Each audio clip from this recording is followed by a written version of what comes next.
मारीच ताड़का का पुत्र व रावण का मामा था, जो पहले अयोध्या में सरयू नदी के किनारे ऋषि मुनियों के यज्ञ में बाधा पहुंचाता था। फिर एक दिन ऋषि विश्वामित्र के आदेश पर श्री राम व लक्ष्मण ने बाणों से उसकी मां ताड़का व सुबाहु का वध कर डाला व मारीच को दूर समुद्र किनारे फेंक दिया।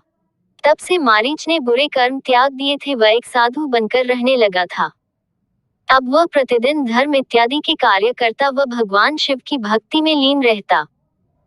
फिर एक दिन जब रावण माता सीता के अपहरण करने के उद्देश्य से मारीच से सहायता मांगने पहुंचा तो मारीच ये सुनकर घबरा गया। उसने रावण को समझाया कि जिस कार्य को वह करने जा रहा है वह उसके विनाश का कारण बन सकता है, क्योंकि मां सीता स्वयं लक्ष्मी व श्री राम नारायण का रूप है। उसने रावण को समझाया कि वह लंका का राजा है व सीता का अपहरण करके वह अपने राज्य को खो देगा। उसने रावण को सीता का हरण करने की बजाय लंका वापस लौट जाने की विनती की व वहां सुखपूर्वक जीवन व्यतीत करने को कहा। मारीच के मुख से शत्रु की महिमा सुनकर रावण का अहंकार जाग उठा व उसने मारीच के सामने स्वयं की महिमा का बखान करना शुरू कर दिया। उसने स्वयं को सर्वशक्तिमान व अजेय बताया तथा राम व लक्ष्मण को स्वयं के सामने तुच्छ समझा। रावण की यह महिमा सुनकर मारीच ने उसे अन्य घटनाओं का ज्ञान करवाया। उसने रावण को बताया कि किस प्रकार राम ने ताड़का वन में उसकी मां व भाई का वध कर दिया था, शिव धनुष को एक झटके में तोड़ डाला था, खरदूषण का संपूर्ण सेना समेत एक ही बाण में वध कर डाला था।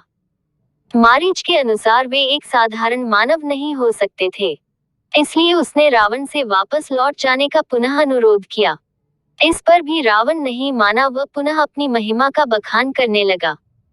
उसके अनुसार स्वयं यमराज व काल भी उसका कुछ नहीं बिगाड़ सकते थे।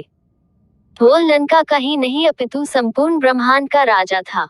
उसके सामने सभी देवता भी नतमस्तक होते थे। इसलिए उसने मारीच को सीता के अपहरण में स्वयं का साथ देने का आदेश दिया। इस पर मारीच ने उसे नीति की दुहाई दी व कहा कि उसने जो भी शक्तियां अर्जित की हैं, वह धर्म के मार्ग पर चलकर व कठिन तपस्या से अर्जित की है, किंतु अब वह उनका प्रयोग अधर्म के लिए कर रहा है, जो कि अनुचित है। साथ ही किसी पराई स्त्री के विवाहित होते हुए भी उसे उसकी इच्छा के विरुद्ध उठाना नीतिसंगत नहीं था।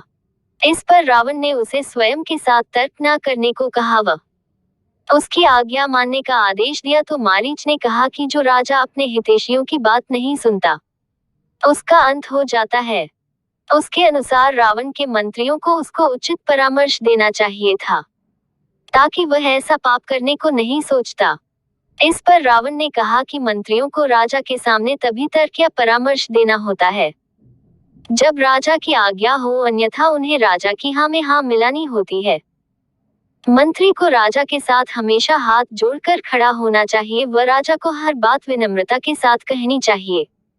राजा को अपने हित व अहित का सोचने का पूरा अधिकार है। मंत्रियों को राजा के सामने केवल वही बात कहनी चाहिए जो राजा को पसंद हो। इस पर मारीच रावण को शास्त्रों की दुहाई देता है व समझाता है कि राजा की प्रशंसा करने वाले तो सब जगह होते हैं, इसलिए एक राजा को अपने पास ऐसे मंत्रियों को रखना चाहिए जो बिना डरे राजा को सत्य का ज्ञान करवा सके, अन्यथा उसका विनाश हो जाता है। उसने रावण को कहा कि जो मंत्री राजा को कटु व सत्य वचन कहने का साहस रखता हो वही सच्चा मंत्री व राजा का हितैषी होता है। ये बात सुनकर व मारीच के लगातार तर्क करते रहने से रावण को अत्यधिक क्रोध आ जाता है।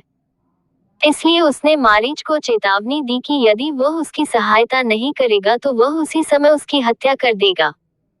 ये सुनकर मारीच रावण को कहता है कि आज उसकी मृत्यु निश्चित है, चाहे वह रावण के हाथों एक अपराधी व देशद्रोही बनकर मरे व राम के हाथों एक शत्रु की भांति वीरगति को प्राप्त हो।